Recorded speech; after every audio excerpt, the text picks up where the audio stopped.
The 1987 Constitution, Article 3, Bill of Rights, Section 1. No person shall be deprived of life, liberty, or property without due process of law, nor shall any person be denied the equal protection of the laws. Section 2. The right of the people to be secure in their persons, houses, papers, and effects against unreasonable searches and seizures of whatever nature and for any purpose shall be inviolable, and no search warrant or warrant of arrest shall issue except upon probable cause to be determined personally by the judge after examination under oath or affirmation of the complainant and the witnesses he may produce, and particularly describing the place to be searched and the persons or things to be seized. Section 3. The privacy of communication and correspondence shall be inviolable except upon lawful order of the court, or when public safety or order requires otherwise, as prescribed by law. Any evidence obtained in violation of this or the preceding section shall be inadmissible for any purpose in any proceeding. Section 4. No law shall be passed abridging the freedom of speech, of expression, or of the press, or the right of the people peaceably to assemble and petition the government for redress of grievances. Section 5.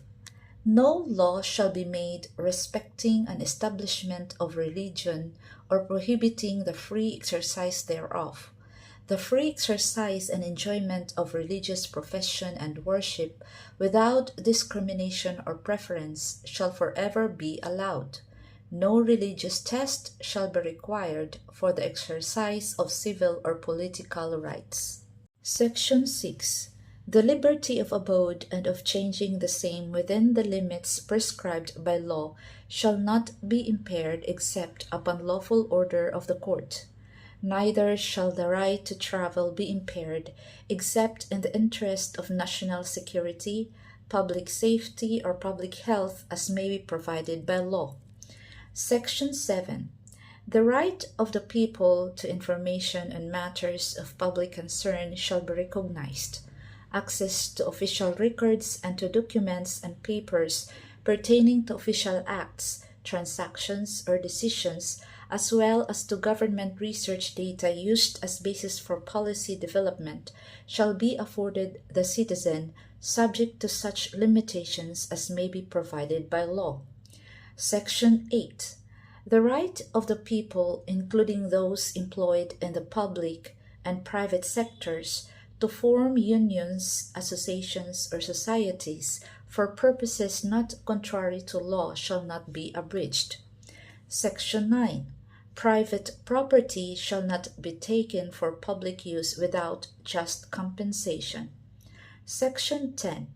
No law impairing the obligation of contracts shall be passed.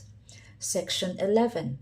Free access to the courts and quasi-judicial bodies and adequate legal assistance shall not be denied to any person by reason of poverty. Section 12. Any person under investigation for the commission of an offense shall have the right to be informed of his right to remain silent and to have competent and independent counsel, preferably of his own choice. If the person cannot afford the services of counsel, he must be provided with one. These rights cannot be waived except in writing and in the presence of counsel. No torture, force, violence, threat, intimidation, or any other means which vitiate the free will shall be used against him. Secret detention places, solitary, incommunicado, or other similar forms of detention are prohibited. Any confession or admission obtained in violation of this or Section 17 hereof shall be inadmissible in evidence against him. The law shall provide for penal and civil sanctions for violations of this section, as well as compensation to the rehabilitation of victims of torture or similar practices and their families. Section 13. All persons, except those charged with offenses punishable by reclusion perpetua, when evidence of guilt is strong, shall, before conviction, be bailable by sufficient sureties, or be released on recognizance as may be provided by law. The right to bail shall not be impaired even when the privilege of the writ of habeas corpus is suspended. Excessive bail shall not be required. Section 14. No person shall be held to answer for a criminal offense without due process of law. In all criminal prosecutions, the accused shall be presumed innocent until the contrary is proved, and shall enjoy the right to be heard by himself and counsel, to be informed of the nature and cause of the accusation against him, to have a speedy, impartial, and public trial, to meet the witnesses face to face, and to have compulsory process to secure the attendance of witnesses and the production of evidence in his behalf.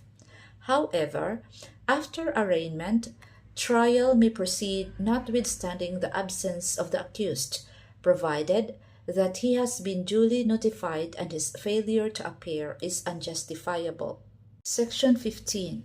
The privilege of the writ of habeas corpus shall not be suspended except in cases of invasion or rebellion when the public safety requires it.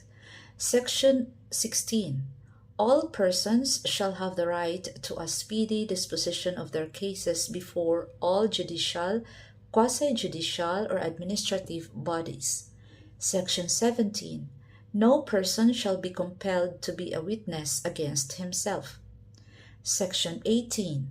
No person shall be detained solely by reason of his political beliefs and aspirations. No involuntary servitude in any form shall exist except as a punishment for a crime whereof the party shall have been duly convicted. Section 19. Excessive fines shall not be imposed, nor cruel, degrading, or inhuman punishment inflicted. Neither shall death penalty be imposed unless, for compelling reasons involving heinous crimes, the Congress hereafter provides for it. Any death penalty already imposed shall be reduced to reclusion perpetua. The employment of physical, psychological, or degrading punishment against any prisoner or detainee, or the use of substandard or inadequate penal facilities under subhuman conditions shall be dealt with by law. Section 20. No person shall be imprisoned for debt or non-payment of a poll tax. Section 21. No person shall be twice put in jeopardy of punishment for the same offense. If an act is punished by a law and an ordinance, conviction or acquittal under either shall constitute a bar to another prosecution for the same act. Section 22. No ex post facto law or bill of attainder shall be enacted.